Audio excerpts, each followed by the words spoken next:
Hey everyone, welcome back to Coffee and Crystals. I'm your host, Kadie Chronister, and today it is a real treat. We are closing out the 10th chapter of 2024 with the very first guest who ever appeared on Coffee and Crystals back when I wasn't even promoting my podcast correctly, which he corrected me because I was saying crystals and coffee, not coffee and crystals.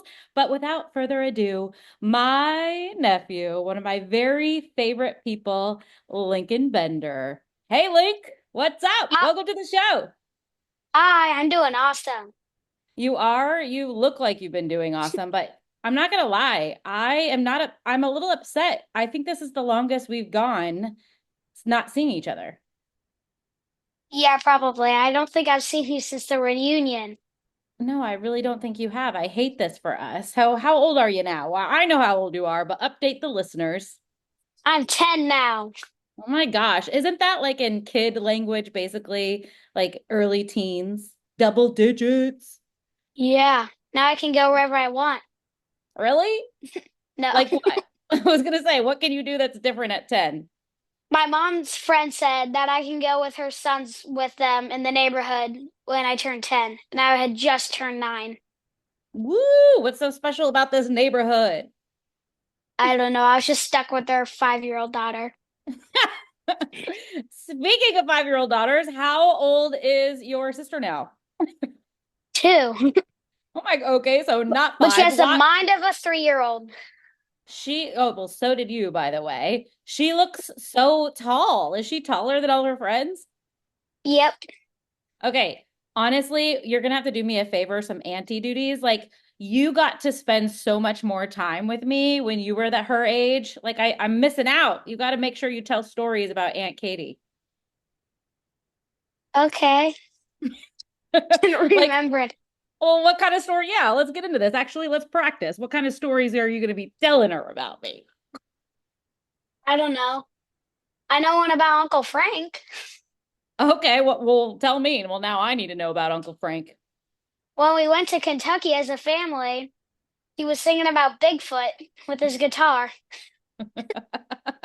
That definitely sounds like Uncle Frank. I always call him Frank. We always talk about like earth noises and just silly stuff. He's a silly guy. I got to spend some time with Frankie. You know, it was so funny. Is What? she literally would be talking to me and she would be like, "You look just like Mimi." She couldn't get over it. She's like, "You even sound like Mimi." You do. I know, it's kind of embarrassing. Like she's stealing my look.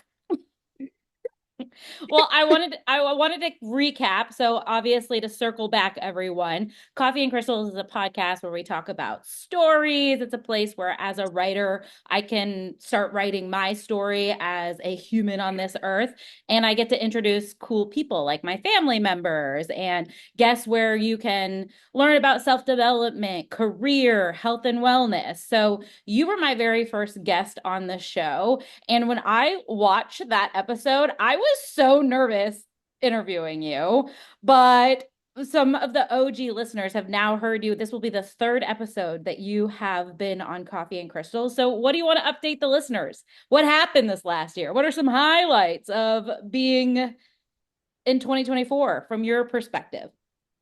So in the summer, we went to Tennessee to race, in the biggest race of the year, my junior dragster, and I made to the third round and then red lit, which What means does that mean? I started before the green light, so that meant I was Uh, disqualified. oh my God. Does that happen?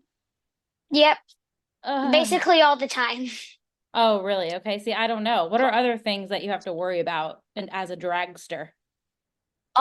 When you do bracket racing, you say, "Oh, I'm gonna go 690 in this length," right? Okay. So let's say I go 689. That means I lost because I went faster than I said I did. Oh, well But that you okay.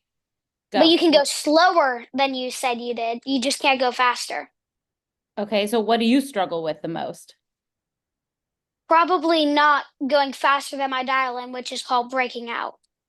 And Oh. sometimes red lighting. Oh my God, I'm gonna sound so cool this week. I'll be like red lighting, breakout. Oh, so what are you working towards? I think your mom said something about being on a new team. Tell me about that. What does that mean? Like Bradenton team? Yeah, so at the big race in July, you could either be part of like this team where you aren't necessarily part of a track, you're just going there to race on your own. And Okay. there's a team for single racers that aren't really part of a track team. And then my home track is Bradenton Motorsports Park.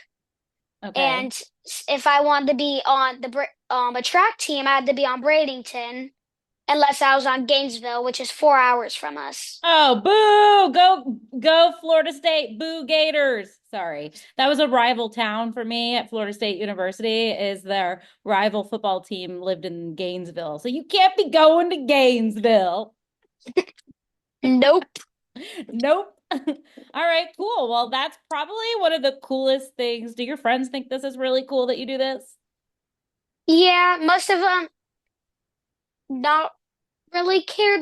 They think it's kind of cool at first, but then they kind of zone out when I talk about numbers and stuff like that. I'm like, They're well, what like, kind of, I don't well, want, wait, talk numbers to me. I'm all about the business this year. Talk numbers to me, darling. I want 006 on the tree.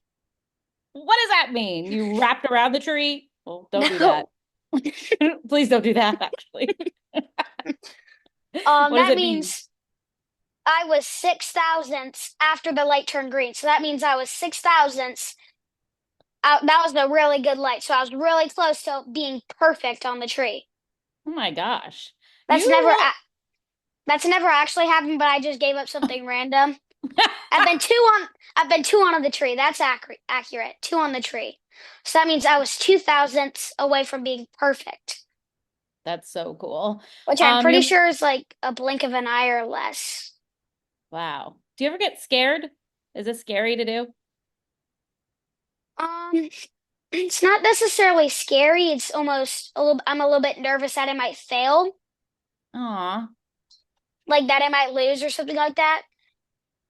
I was scared the first time I went down the track. I went almost half a second red.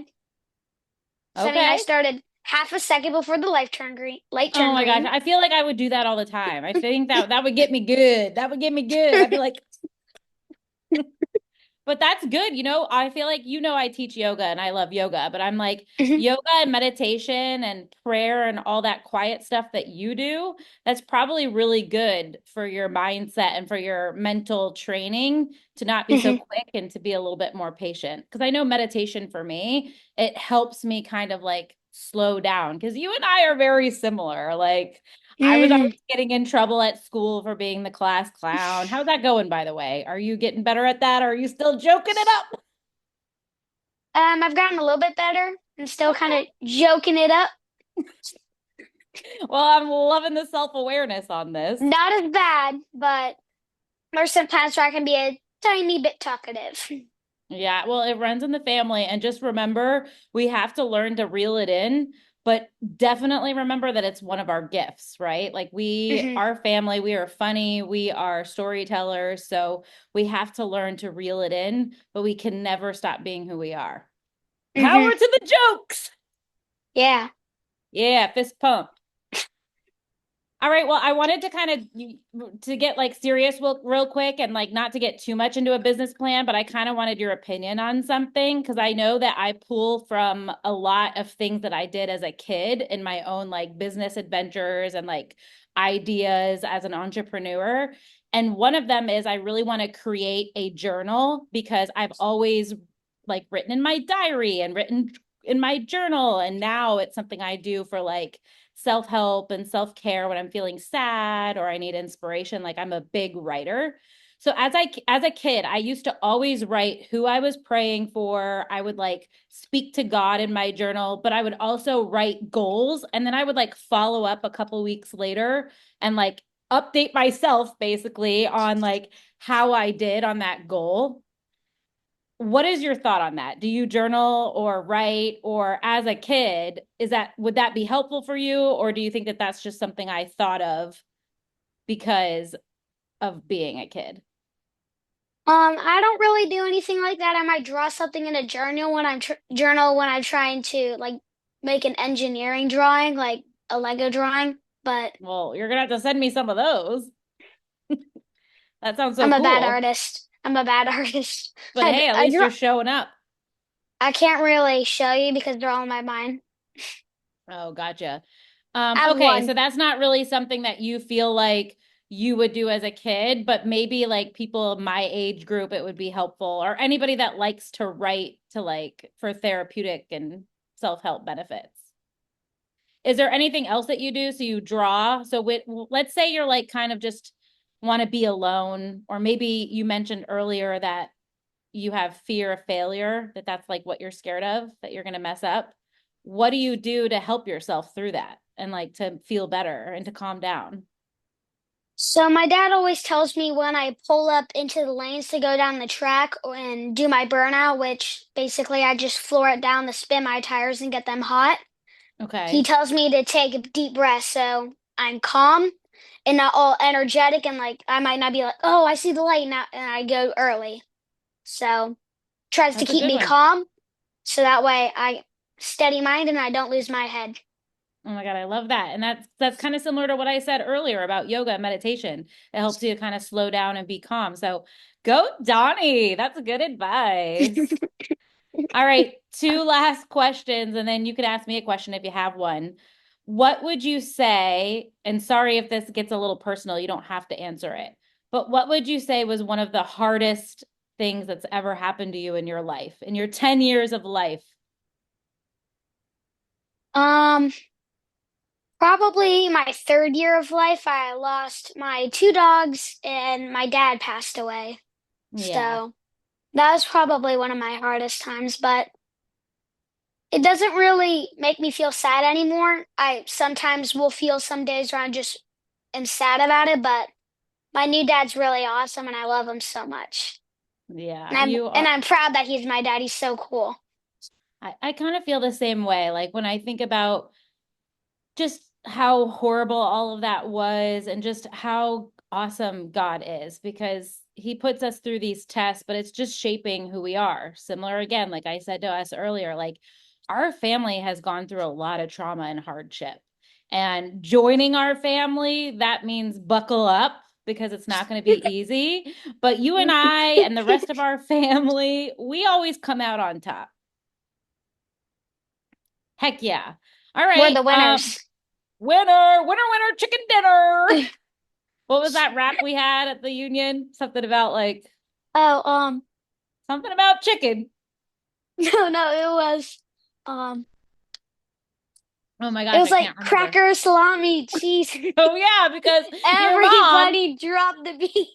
I don't know. I don't know, it'll come to us probably after this, but it was because it was inspired because my sister, your mom, wanted to be called Crackers when she was a grandma. And you were like, what? She said that? I love telling you stories of your mom. And you're like, you're always like, I can't see her doing that. Anyway, all right, last Crackers. question. Crackers and cheese and salami. I don't know what that song was. All right, Yeah, last question. Oh, go. it was about my dad got into a moment where he liked eating cheese, some like pepperoni or salami, and some Ritz crackers. And I was really liking the salami. So I walked around the kitchen counter and said, beef. And then they all started dying laughing, and I told you Oh, about I it. said meat. You said cheese, beef. No, wait, Cheese. meat, Cheese. cheese. That's what it was. Yes. And then I finally, say your meat. parents were like, shut up. I say beef. You say cheese. Beef. Cheese, Beef. cheese. Oh my God, I Crackers. could say, I say coffee. Crackers. You say crystals, coffee, Crystals. coffee. Crystals. Okay, last question. Lincoln. Lincoln, last and final question. What are you looking most forward to in the upcoming seasons with Thanksgiving and Christmas and all the fun things coming up? What are you the most excited about? Oh, and Halloween. Well, Can't forget that. um, not really looking forward to Halloween as much as I might have been the last few years because don't really agree with my costume. What is your costume? I have to be one of my sister's fairies from her favorite show. I have to be one of the boy fairies. You are such a good brother. I'm doing it against my will. Okay, well, sometimes you just got to put on those big brother pants. Yep. And then in November, we're going up to West Virginia because my grandma recently passed away. So we're going up there to spread her Hmm. ashes with my grandpa. Oh, I didn't know that. That's really special. Hmm. Sorry to hear that, by the way. I know that that was really tough. I didn't get to talk to you, but I was sending my prayers and my love to Julie and Donnie. I love you, man. All right. Do you have I any was questions? What? I was kind of mad almost that it happened, but after that, I'm like, well, at least she's in a good place now. Yeah. Well, that's the thing is we get these stages of emotions and just it's good to recognize, okay, this is my angry stage in the emotion. And then you just kind of continue to keep healing from there. Hmm. I love that. Yeah, you just got to learn to love and let go. All right. Link, any question for me or anything that you wanted to talk about that we didn't get to? What have you been up to lately? Oh my gosh, so many different things. Just having fun, getting healthy, and making a plan to for real move to the East Coast. It's been tough, but I'm coming. So you I'm mean down coming. here? So I'm not sure if I'm gonna land in Florida. I'll probably end up going to New York, but it's just because that's where I'm getting the job that I'm transferring with. But being on Ooh. the East Coast and being in New York is so much easier to come down to you guys than it is all the Hmm. way out here in Cali. Hmm. Well, that So means you yeah, won't be able to live near the Hollywood sign. yeah. I do go there a lot. I probably hike uh the Runyon Canyon is what it's called about twice a week. So I will miss that. There's a lot about LA that I actually really like. Like I love my apartment. It's so cute. I Hmm. just changed around my place where my friend did. This is like my treehouse vibe now. I love recording in this egg chair. But Scrambled egg. scrambled egg chair. All right, dude. Well, I'm going to let you get back to your Sunday. I appreciate you doing this. My listeners had to catch up with you. It's the third annual happy anniversary coffee and crystals. Thank you, everyone, for tuning in. If you feel like somebody might benefit from this cute, happy episode with my nephew, Lincoln, please share the episode. This is a self-marketed podcast. So sharing the episode, liking, commenting, all that good stuff just helps the podcast grow. Link, you want to close us out with a prayer? Sure. All right, go. God, thank you for this day. Thank you for everything that you provided for us. Thank you for my Katie being able to have her podcast for 3 years now. We pray for all the stuff in the upcoming election to be safe and that you will put the right person into rule and that we'll all have a great weekend. Woohoo! Amen. And amen. Hallelujah. I I say love beef, you say cheese. beef, Beef, cheese, beef. cheese. Why do I mess this up? Woo! All right. I love you, love you, love ya.